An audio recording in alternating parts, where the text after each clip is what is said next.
اسلام کی بنیاد دو چیزوں پر ہے.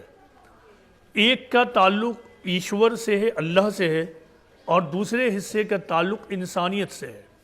ایشور اور اللہ کے بارے میں جو اسلام کی تعلیم ہے وہ توحید کی تعلیم ہے. وہ کیا ہے کہ تمام برہمانڈ کا جو کریٹر، سسٹینر، خالق، مالک، رب صرف اور صرف ایک ہے، جسے عربی میں اللہ اور بھارت میں سنسکرت میں ایشور کا شبد استعمال ہوتا ہے. ہم اللہ کہتے ہیں. تو ایک اللہ ہے، یعنی ایک ایشور واد کا کانسیپٹ اسلام میں ہے. وہ ایشور جسے ہم دیکھ نہیں پا رہے ہیں. یہی ہمارا امتحان ہے کہ اندیکھے خدا پر ہم یقین کریں، اس کو محسوس کر کے اس پر ایمان لائیں. تو یہ اسلام کا خدا کے بارے میں تصور ہے، ایشور کے بارے میں تصور ہے کہ ایشور صرف ایک ہے، وہی پوجنیہ ہے، وہی معبود ہے، اسی کی ہمیں عبادت کرنی ہے، پرستش کرنی ہے، اسی سے مانگنا ہے جو کچھ مانگنا ہے. اسلام کی جو تعلیم دوسری تعلیم ہے سماج کے بارے میں، یہ دوسری تعلیم دراصل انسانیت پر آدھارت ہے، ہیومنیٹی پر آدھارت ہے. اب میں اسلام کی اسی شکچھا پر بات چیت کروں گا. دیکھیں، ایک انسان کا خدا سے تعلق کیسا ہے، یہ ہر انسان کا پرسنل میٹر ہوتا ہے، کیونکہ نہیں معلوم ہے کہ اس کے دل میں کیا معاملہ ہے خدا کے بارے میں.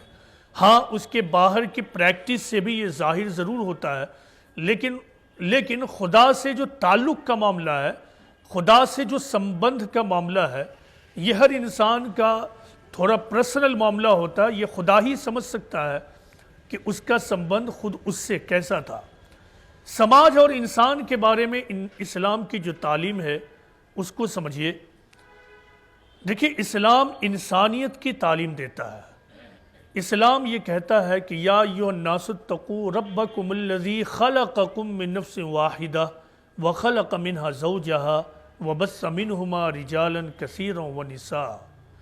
یعنی اے لوگو، ہم نے تم کو صرف ایک جان سے پیدا کیا، اور اسی ایک جان سے ایک مرد اور عورت پیدا کیا، اور اس ایک مرد اور عورت سے بہت سارے انسان کو پیدا کر دیا.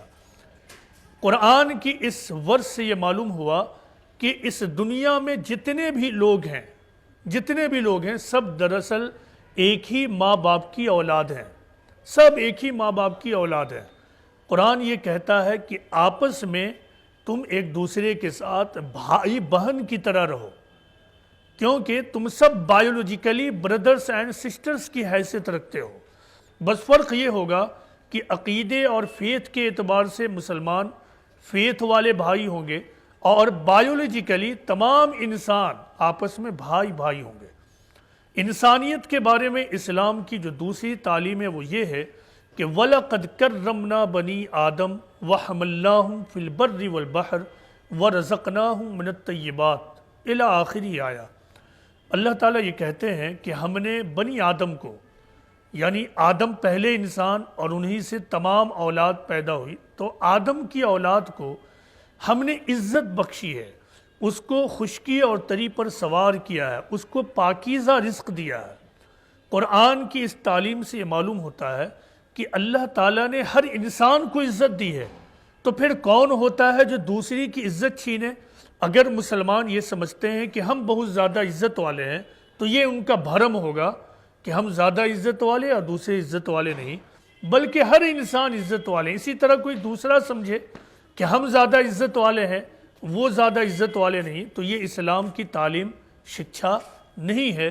اسلام کی شکچھا یہ کہ ہر انسان کو خود اللہ نے عزت دی ہے.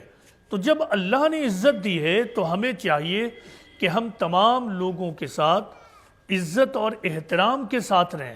ہم ہر انسان کو عزت والی نگاہ سے دیکھیں، خواہ وہ مسلمان ہو یا ہندو ہو یا سکھ ہو یا عیسائی ہو یا کوئی بھی ہو.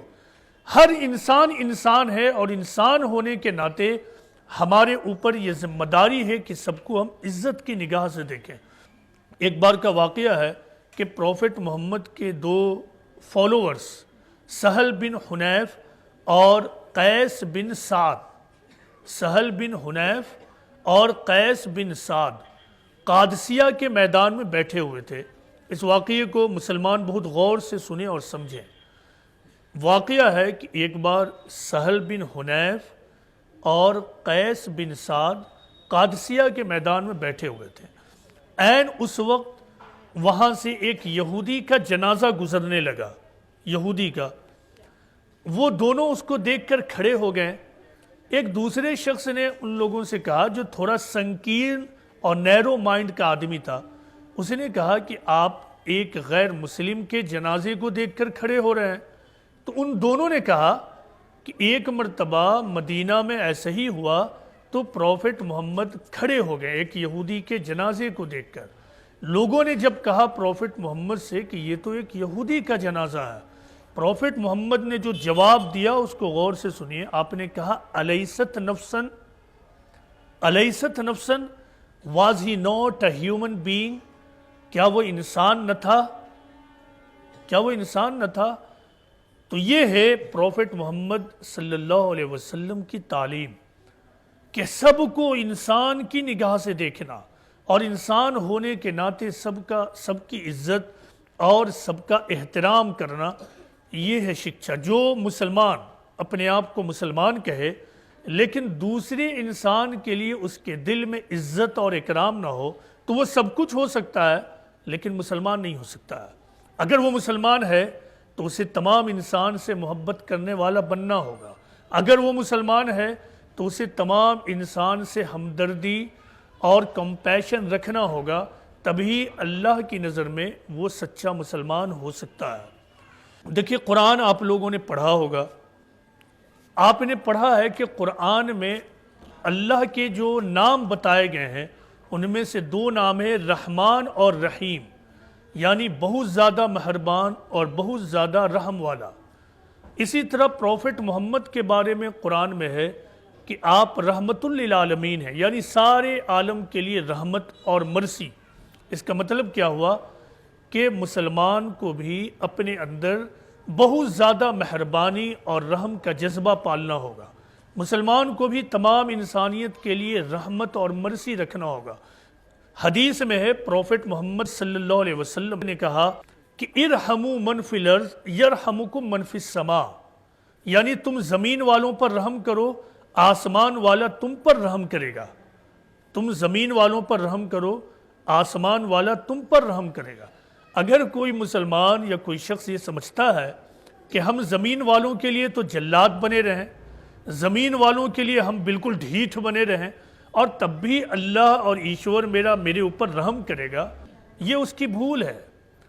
حدیث میں تو یہ بات صاف طور سے لکھی ہے، پروفٹ محمد نے کہا کہ جو شخص دوسرے انسان پر رحم نہیں کرتا ہے اللہ اس پر رحم نہیں کرے گا۔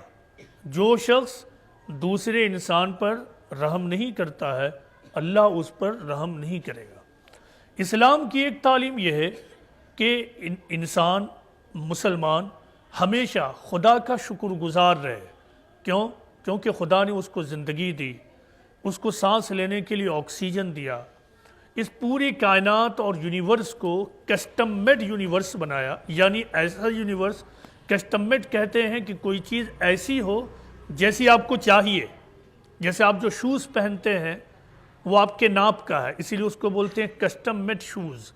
اسی طرح کبھی آپ نے غور کیا ہے، آپ کو جینے کے لیے آکسیجن چاہیے، آپ کو اس زمین پر چلنے کے لیے زمین میں گریویٹیشنل فورس چاہیے، آپ کی زندگی چلتی رہے اس کے لیے ضروری ہے کہ آپ کے اندر جو آرگنز ہیں یہ تمام آرگنز کام کرتے رہیں، آپ کے یہ لنگز، آپ کے یہ ہارٹس، آپ کی دوسرے پینکریاز اور دوسرے آرگنز، یہ سب کام کرتے رہیں۔ لیکن کبھی سوچا ہے کہ آپ اپنی زندگی کو چلانے کے لیے کچھ بھی نہیں کر سکتے ہیں؟ اس کا اندازہ آپ کو ابھی کووڈ-19 کے ٹائم میں ہوا ہوگا۔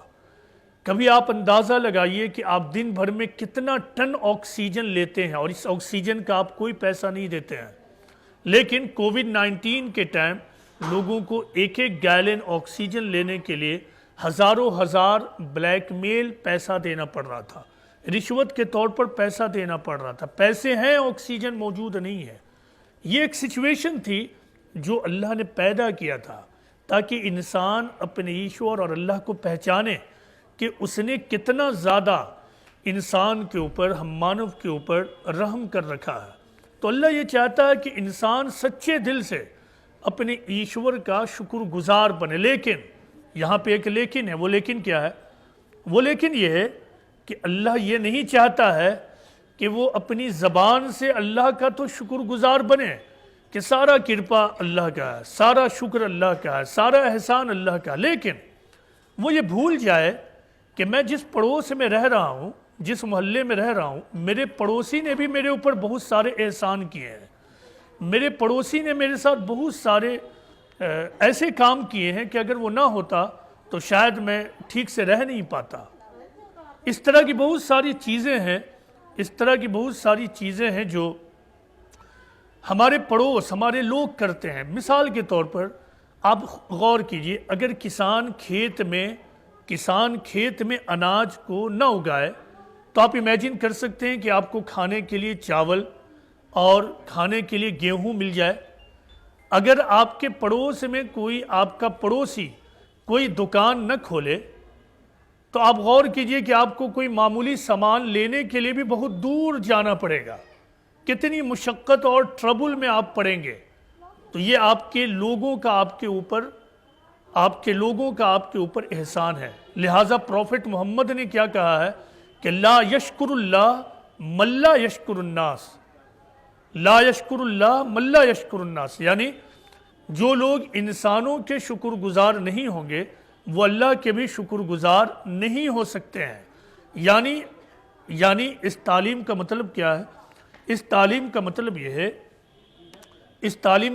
یہ ہے کہ کوئی شخص اللہ تک، ایشور تک، انسانوں سے ہو کر پہنچے گا، ایسا کبھی نہیں ہوگا کہ سماج میں رہتے ہوئے تو وہ بالکل بے لوث کی طرح رہے، غیر انسانی طریقہ رہے، دوسرے انسان سے اس کا رویہ اور ایٹیٹیوڈ بہت ہی عجیب اور رف ہو، لیکن وہ تسبیح لے کے اللہ اللہ اللہ اللہ کرتا رہے، الحمدللہ الحمدللہ کرتا رہے، ماشاء اللہ کرتا رہے۔ تو اللہ کو نہ ایسے الحمدللہ کی ضرورت ہے، نہ ایسے ماشاء اللہ کی ضرورت ہے۔ اللہ کو اس الحمدللہ اور ماشاء اللہ کی ضرورت ہے جو انسانوں کی طرف سے ہو کر گزرتا ہے، جو انسانوں سے ہمدردی کرتے ہوئے گزرتا ہے۔ تو ہمیں چاہیے کہ ہم اپنے فیلو ہیومن بینگ، جو ہمارے پڑوس کے لوگ ہیں، ان کے شکر گزار بنیں، ہم ہر موقع پر ان کا تھینکس کریں، ان کے لیے ہم گریٹفل رہیں، ان کے ساتھ ہم تھینک لیس رویہ کے ساتھ نہ رہیں، ہم ان کے ساتھ ناشکرے بن کر نہ رہیں۔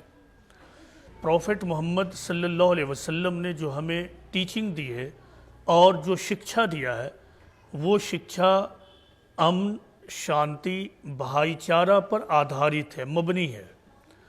مسلمان وہی ہے اور انسان، سچا انسان وہی ہے جو سماج میں رہتے ہوئے شانتی پورن ڈھنگ سے، پرامن ڈھنگ سے، بھائی چارے کے جذبے کے ساتھ زندگی گزارے، اپنے جیون کو ویتیت کرے۔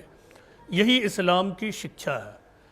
اسلام یہ چاہتا ہے کہ سماج میں رہتے ہوئے ایک انسان کے دل میں دوسرے انسان کے لیے اچھے جذبات پیدا ہوں، ایک انسان دوسرے انسان کے بارے میں ہمیشہ گڈ فیلنگز رکھے، وہ دوسروں کے بارے میں ہیٹریڈ یا پھر بیڈ تھاٹ کو اپنے سینے میں جگہ نہ دے۔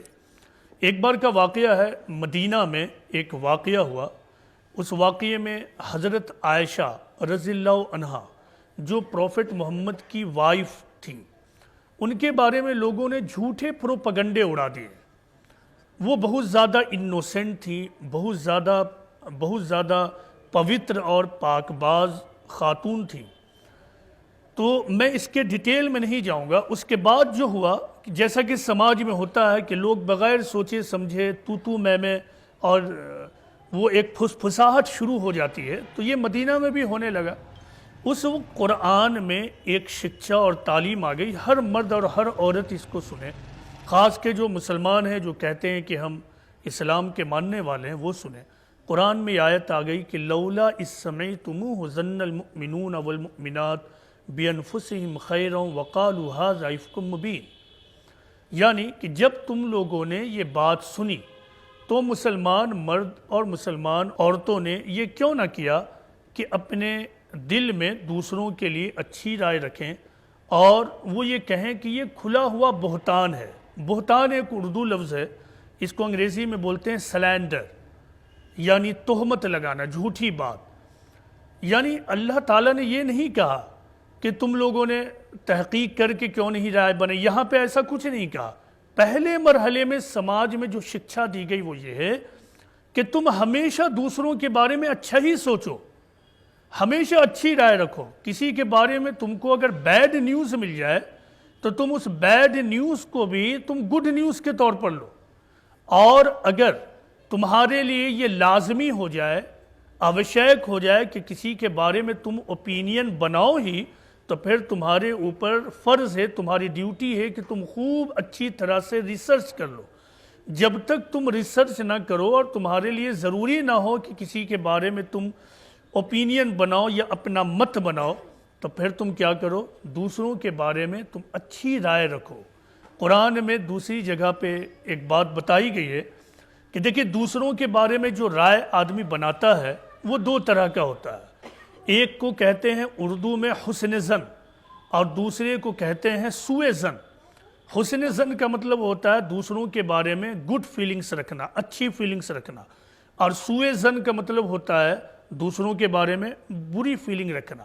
اسلامی شکشا اور اسلامی تعلیم یہ ہے کہ ہمیشہ سماج میں رہتے ہوئے دوسروں کے بارے میں حسن ظن رکھیں، دوسروں کے بارے میں اچھی رائے رکھیں، دوسروں کے بارے میں اچھی رائے رکھیں، دوسروں کے بارے میں بری رائے نہ رکھیں۔ اگر سماج میں ہر مرد اور ہر عورت ایسے ہو جائیں کہ لوگ دوسروں کے بارے میں اچھی رائے رکھیں، تو آپ غور کیجئے کہ سماج کتنا خوشگوار اور پلیزنٹ ہوگا۔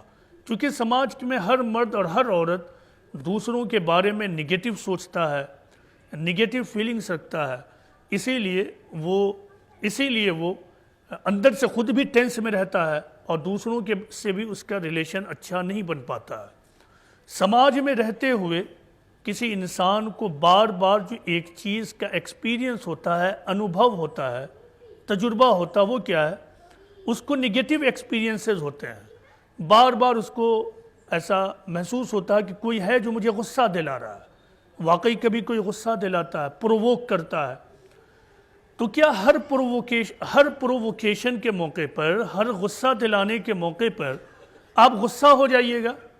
چاہے گھر ہو چاہے باہر ہو، اگر اس طرح کی کوئی زندگی گزارے تو پھر تو وہ ہمیشہ ٹینشن میں جیے گا۔ آج آپ ڈاکٹر صاحب کے پاس جائیے، اور آپ میں سے زیادہ تر لوگ، میرا اندازہ ہے کہ یہاں پڑھے لکھے اور سمجھدار لوگ بیٹھے ہیں، تو آپ کو یہ اندازہ ہوگا کہ موجودہ زمانے میں جو سب سے بڑی بیماریاں ہیں معلوم کیا ہیں؟ وہ ہے اسٹریس، ٹینشن۔ یہ دو بڑی بیماریاں ہیں، اور یہ جڑ ہے دوسری بڑی بیماریوں کے لیے، یعنی جیسے ہارٹ اٹیک اور ڈائبٹیز۔ تو یہ اسٹریس اور ٹینشن کہاں سے پیدا ہوتا ہے؟ جب آدمی اپنی فیلنگز کو نگیٹو کرتا ہے، جب آدمی اپنے فیلنگز کو پازیٹیو نہیں رکھتا ہے، بات بات پر وہ غصہ ہو جائے۔ اسلام کی تعلیم یہ ہے کہ سچا مسلمان اور ٹرو بلیور وہ ہے کہ وَالْكَاظِمِينَ الْغَيْظَ وَالْعَافِينَ عَنِ النَّاسِ، کہ جب اسے غصہ آتا ہے تو وہ غصہ کو پی جاتا ہے۔ سچا مسلمان کون ہے؟ کہ جب اسے غصہ آئے تو غصہ کو پی جاتا ہے۔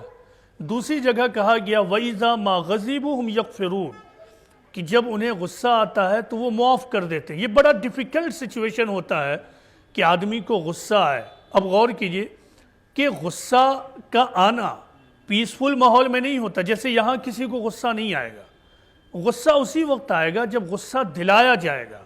غصہ اسی وقت آتا ہے جب غصے کا ماحول ہو، غصے کا واتاورن ہو۔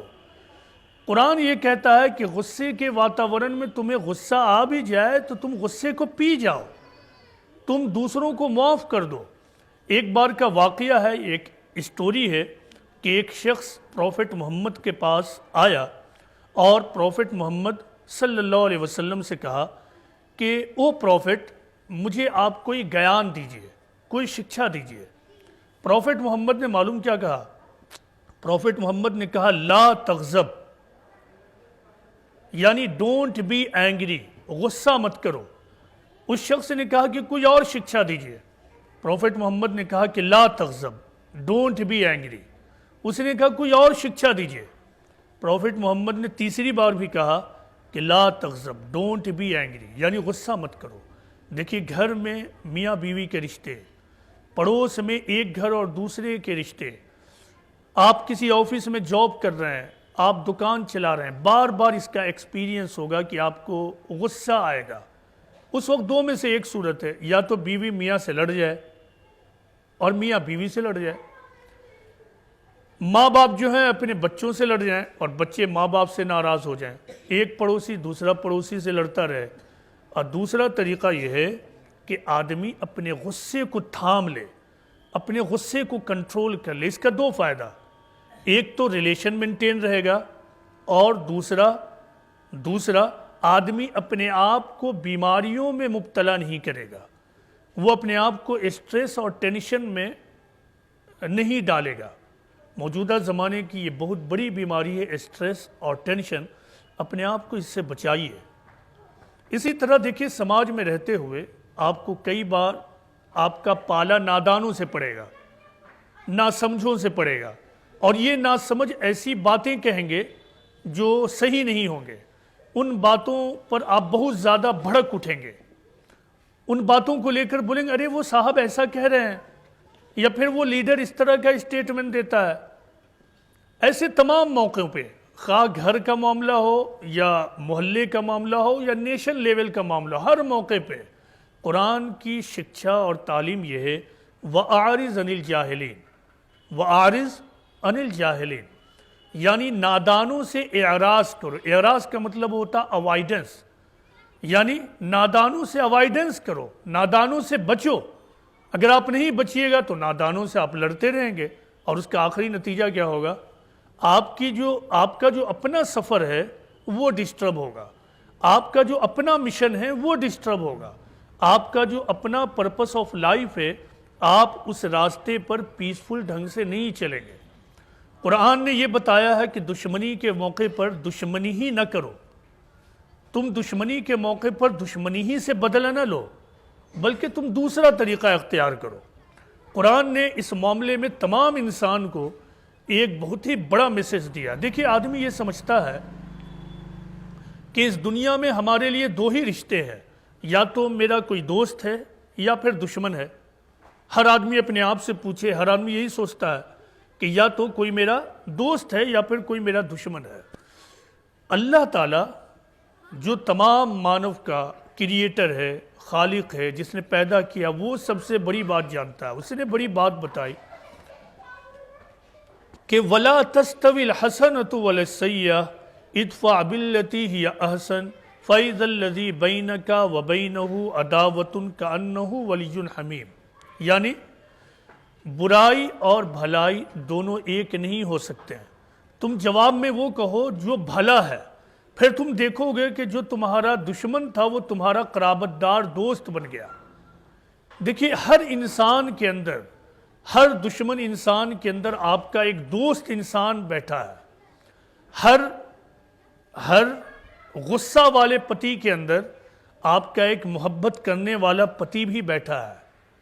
ہر غصہ کرنے والی یا زبان چلانے والی بیوی کے اندر آپ کی ایک خوبصورت بیوی بھی بیٹھی ہے. لیکن اس خوبصورت بیوی، خوبصورت انسان اور اچھے انسان کو پانے کا طریقہ کیا ہے کہ آپ اس کے برائی کے جواب میں برائی پیش نہ کریں، بلکہ اس کی برائی کے جواب میں بھلائی پیش کریں. تو اللہ تعالیٰ ہمیں یہ گارنٹی دیتا ہے کہ پھر جو تمہارا دشمن تھا وہ تمہارا قرابت دار دوست بن گیا. جو تمہارا دشمن تھا وہ تمہارا قرابت دار دوست بن گیا.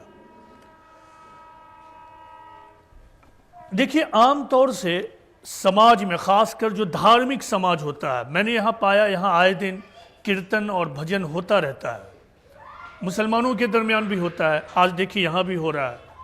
تو یہ جو دھارمک لوگ ہیں، تو دھارمک لوگوں کے اندر ایک سوچ ہوتی ہے. وہ سوچ کیا ہے کہ شریف انسان، اگر دھارمک لوگوں سے پوچھئے کہ شریف انسان کون ہے، تو سادھارنتا عام طور سے یہ جو دھارمک لوگ ہیں وہ سمجھیں گے کہ اس طرح کے جو لوگ ہیں، جو اس طرح کا ڈریس پہنتے ہیں، کرتا پیجامہ یا اس طرح ٹوپی وغیرہ لگانے والے لوگ شریف ہیں. اسی طرح ہندوؤں کے یہاں پوچھا جائے تو شاید وہ بتائیں گے یہ لوگ شریف اچھے لوگ ہوتے ہیں۔ پروفٹ محمد نے ہمیں ایک اور کانسیپٹ دیا ہے شرافت کا، کہ شریف کون ہے؟ شریف وہ لوگ نہیں ہیں جو اپنے حلیے کو بدل لیں، ایک خاص قسم کا ڈریس پہننے لگیں۔ حضرت ابو ہریرہ رضی اللہ عنہ کہتے ہیں، ایک ٹریڈیشن ہے، حدیث ہے، پروفٹ محمد کچھ لوگ اسی طرح بیٹھے ہوئے تھے، ان کے پاس سے گزر رہے تھے۔ آپ نے سوال کیا کہ کیا تم جانتے ہو کہ تمہارے درمیان شریف آدمی کون ہے؟ تو آپ کے جو ساتھی تھے صحابہ، تو انہوں نے کہا کہ او پروفٹ آپ ہی بتا دیجئے۔ پروفٹ محمد نے جو جواب دیا تمام دھارمک لوگ غور سے سن لیجئے۔ پروفٹ محمد نے جواب دیا کہ تم میں شریف اور نوبل پرسن وہ شخص ہے جس سے دوسروں کو خیر کی امید ہو۔ تم میں شریف انسان وہ ہے جس سے دوسروں کو خیر کی امید ہو اور اس کے شر سے دوسرے لوگ محفوظ ہوں۔ یہاں ایک خیر کا لفظ آیا اور دوسرا شر کا لفظ آیا۔ خیر کا مطلب ہوتا بہتر، بیسٹ، اچھا، اور شر کا مطلب ہوتا ایول، بیڈ، خراب۔ تو پروفٹ محمد کے مطابق شریف انسان وہ ہے جس سے لوگوں کو خیر کی امید ہو، اچھائی کی امید ہو، بھلائی کی امید ہو، اور لوگ اس کے شر اور برائی سے محفوظ اور سرکشت ہوں۔ اس کا مطلب کیا ہے؟ شریف انسان وہ ہے جو پریڈکٹیبل کیریکٹر رکھتا ہے، جس کے بارے میں آدمی پہلے ہی سے کہہ سکتا ہے کہ یہ آدمی تو سچا ہے، یہ آدمی ایماندار ہے، یہ آدمی آنیسٹ ہے، اس سے مجھے کبھی پرابلم نہیں ہوگا۔ کیونکہ یہ شریف آدمی ہے۔ ایسے ہی لوگ ہیں جو شریف اور اللہ کے نزدیک اللہ کے محبوب بندے ہوتے ہیں۔ مسلمان وہ ہے جو اپنے آپ کو پریڈکٹیبل کیریکٹر کا آدمی بنائے، جو جس سماج میں رہے اس کے بارے میں لوگ یہ سمجھیں کہ یہ اچھے ہیں، ان سے ہمیں خیر ہی ملے گی، ان سے بھلائی ہی ملے گی، ان سے کبھی برائی کا تجربہ اور انوبھو مجھے نہیں ہوگا۔ ایسے ہی لوگ قرآن کے مطابق اللہ کے نزدیک شریف انسان ہے، شریف لوگ ہیں۔ دیکھیے ہمارا اور آپ کا ایک بہت بڑا مسئلہ معلوم کیا ہے؟ ہمارا اور آپ کا، سب کا، عورت کا بھی اور مرد کا بھی، سب سے بڑا مسئلہ معلوم کیا ہے؟ سب سے بڑا مسئلہ یہ ہے کہ ہم سب امپیشنٹ ہیں، ہم سب بے صبرے ہیں، ہر معاملے میں ہم صبر کو کھو کر اپنا کام کرنا چاہتے ہیں۔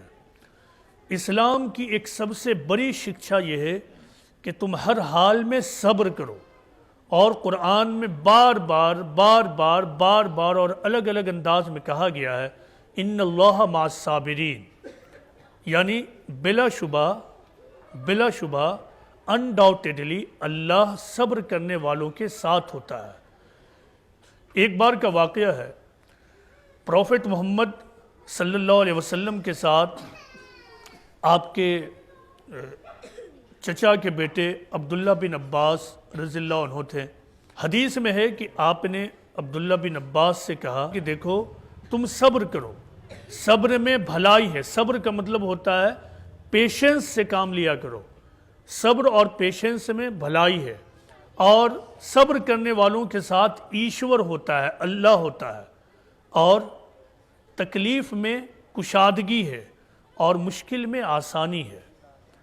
دیکھیے ایک انسان کو سماج میں رہتے ہوئے بار بار پرووکیشن اور ناخوشگوار اور ان پلیزنٹ سچویشن کا سامنا ہوتا ہے۔ کبھی اسے غربت کا سامنا ہوتا ہے، کبھی اس کو تنگی کا سامنا ہوتا ہے، کبھی کوئی دوسرا اس کو تکلیف پہنچا دیتا ہے۔ اس وقت دو میں سے ایک راستہ، یا تو آدمی اپنے صبر کو، پیشنس کو کھو دے، یا تو وہ اپنے صبر کو باقی رکھے۔ صبر کو باقی رکھنے میں وہ اپنا وقت بچائے گا، اپنے آپ کو مزید پرابلم میں ڈالنے سے بچائے گا۔ اللہ کا یہ وعدہ ہے کہ جو آدمی تکلیف کی حالت میں صبر کرے تو پھر اللہ اس کو کشادگی دیتا ہے، یعنی اس کے ساتھ پھر اس کو ترقی ہوتی ہے، اور ہر مشکل کے موقع پہ آسانی بھی ہوتی ہے۔ تو مشکل کے وقت ایک انسان کو گھبرانا نہیں چاہیے، بلکہ مشکل کے وقت اسے امید کرنی چاہیے کہ یہاں کوئی نہ کوئی آسانی ہے، اور وہ آسانی کو تلاش کرے۔ جو مرد اور عورت مشکل کے وقت میں آسانی کو تلاش کرنے لگے تو اس کی زندگی بہتر ہوگی، اللہ کی مدد اس کے ساتھ ہوگی اور وہ اپنی زندگی کو کامیاب بناتا چلا جائے گا۔ دیکھیں، زندگی گزارنے کے دو ڈھنگ ہیں۔ ایک تو آدمی کوئی خاص موقع ہے تو اس میں ہنسا، تشدد اور وائلنس کا طریقہ اختیار کر لے۔ دوسرا طریقہ ہے کہ آدمی امن، شانتی اور پیس کا طریقہ اختیار کرے۔ یہ گھر کے لیے بھی ہے اور سماج کے لیے بھی ہے۔ پروفٹ آف اسلام کی ایک تعلیم ہے کہ والصلح خیر، یعنی reconciliation is the best policy. میاں بیوی میں کوئی جھگڑا ہو گیا، دو طریقہ ہے، اس جھگڑے کو بڑھایا جائے یا آپس میں صلح کر لیا جائے۔ اسلامی تعلیم ہے والصلح خیر، یعنی reconciliation is the best policy, آپس میں میل ملاپ کرو، یہی بہتر ہے۔ سماج میں آپس میں نا اتفاقی ہو گئی، دو طریقہ ہے، اس نا اتفاقی کو بڑھایا جائے یا اس نا اتفاقی کو ختم کیا جائے۔ قرآن کہتا ہے والصلح خیر، یعنی reconciliation is the best policy. کوئی معاملہ ہوا ہے، آپ کے پاس دو میں سے ایک راستہ ہے۔ ایک تو آپ ہنسک طریقہ اختیار کیجئے، تشدد اور وائلنس کا طریقہ اختیار کیجئے۔ دوسرا طریقہ ہے امن، شانتی، پیار اور محبت کا طریقہ اختیار کیجئے۔ اسلامی شکشا یہ ہے، پروفٹ محمد صلی اللہ علیہ وسلم کہتے ہیں ان اللہ یعطی علی الرفق وما لا یعطی علی العنف۔ اللہ نرمی پر وہ چیز دیتا ہے جو وہ سختی پر نہیں دیتا ہے۔ مسلمانوں، اس بات کو غور سے سنیے کہ اللہ نرمی پر وہ چیز دیتا ہے جو وہ سختی پر نہیں دیتا ہے۔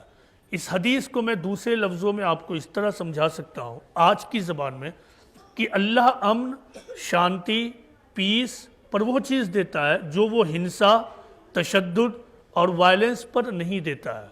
پروفٹ محمد صلی اللہ علیہ وسلم کو جب بھی سماج میں کوئی پرابلم آتا تو آپ ہمیشہ امن اور شانتی ہی کا طریقہ اختیار کرتے ہیں۔ آپ کی زندگی میں جو آخر زندگی میں ہنسا کا کچھ واقعہ اور انسیڈنٹ آیا، یہ اس وقت آیا جبکہ دوسرے لوگوں نے آپ کے لیے کوئی دوسرا راستہ چھوڑا ہی نہیں۔ آپ نے اپنا گھر بار وطن سب چھوڑ دیا، مکہ چھوڑ کر مدینہ چلے گئے۔ مدینہ میں بھی پہنچ کر لوگوں نے جب ڈسٹرب کیا تو آپ نے اللہ کے حکم سے اپنا بچاؤ شروع کیا۔ لیکن پیغمبر کی تعلیم کیا؟ ہر حال میں شانتی کا طریقہ اختیار کرو، ہر حال میں امن کا طریقہ اختیار کرو، ہر حال میں پیار اور محبت کا طریقہ اختیار کرو۔ کیوں؟ کیونکہ جہاں امن ہوگا، جہاں شانتی ہوگی، جہاں پیس ہوگا، وہاں ترقی، ڈیولپمنٹ ہوگا، اور جہاں ہنسا ہوگا، جہاں تشدد ہوگا، وائلنس ہوگا، وہاں ترقی نہیں ہوگی۔ دنیا کی تمام ترقی ورلڈ وار کے درمیان نہیں ہوا ہے، ورلڈ وار کے بعد ہوا ہے۔ اسی لیے اگر آپ چاہتے ہیں کہ آپ کے سماج میں ترقی ہو ہر اعتبار سے، دھارمک ترقی بھی اور سماجی ترقی بھی، تو ہر مرد اور عورت اس بات کی کوشش میں رہے کہ سماج میں کچھ بھی ہو جائے ہم امن اور شانتی برقرار رکھیں گے۔ کچھ بھی ہو جائے آپس میں بھائی چارے کو برقرار رکھیں گے۔ کبھی کوئی غلط فہمی ہو جائے، مس انڈرسٹینڈنگ ہو جائے تو اس کو غصے کو ختم کر کے اس پر سوچیں اور سوچ سمجھنے کے بعد اس کے بارے میں کوئی صحیح فیصلے پر جائیں۔ فیصلہ کچھ بھی لیں لیکن امن کا طریقہ نہ چھوڑیں، شانتی کا طریقہ نہ چھوڑیں، چونکہ اشانتی، ہنسا بربادی ہے، امن، پیس میں آبادی اور بڑھاوا اور ترقی اور ڈیولپمنٹ ہے۔ یہ کچھ اسلام کی بنیادی تعلیمات تھی جو میں نے آپ لوگوں کے سامنے رکھی ہے، اور میں اس دعا کے ساتھ اپنی بات کو یہاں پر ختم کروں گا۔ اس کے بعد آپ لوگ اپنے سوالات کر سکتے ہیں۔ جن لوگوں کے پاس کوئی پرشن ہو، کوئی بھی پرشن ہو تو وہ پرشن ہم سے پوچھ سکتے ہیں، میں ان پرشنوں کا جواب آپ لوگوں کو دوں گا۔ جو بات آپ نے سنی اس سے بھی پرشن کر سکتے ہیں، کوئی پرشن آپ کو آپ کی نجی لائف کے بارے میں اس میں سے بھی کر سکتے ہیں، کوئی بھی پرشن ہو آپ پرشن کر سکتے ہیں۔ تو میں اللہ سے یہ دعا کرتا ہوں کہ یہاں جو کچھ بات چیت ہوئی ہے یہاں بیٹھے ہوئے ایک ایک انسان کے دل میں اترے، اور ہر آدمی اپنی زندگی کو بہتر زندگی بنانے کی کوشش کرے۔ یہاں بیٹھا ہوا ایک ایک انسان سماج کا بہترین انسان بننے کی کوشش کرے، وہ سماج میں انسان بن کر رہے، سماج میں وہ بھائی چارہ کا ماحول بڑھائے، سماج میں وہ امن شانتی کو بڑھائے، کیونکہ امن شانتی ہی میں ترقی ہے۔ انہی چند باتوں کے ساتھ میں اپنی بات چیت اور گفتگو ختم کرتا ہوں۔ وَمَا عَلَيْنَا إِلَّا الْبَلَاغُ الْمُبِينُ۔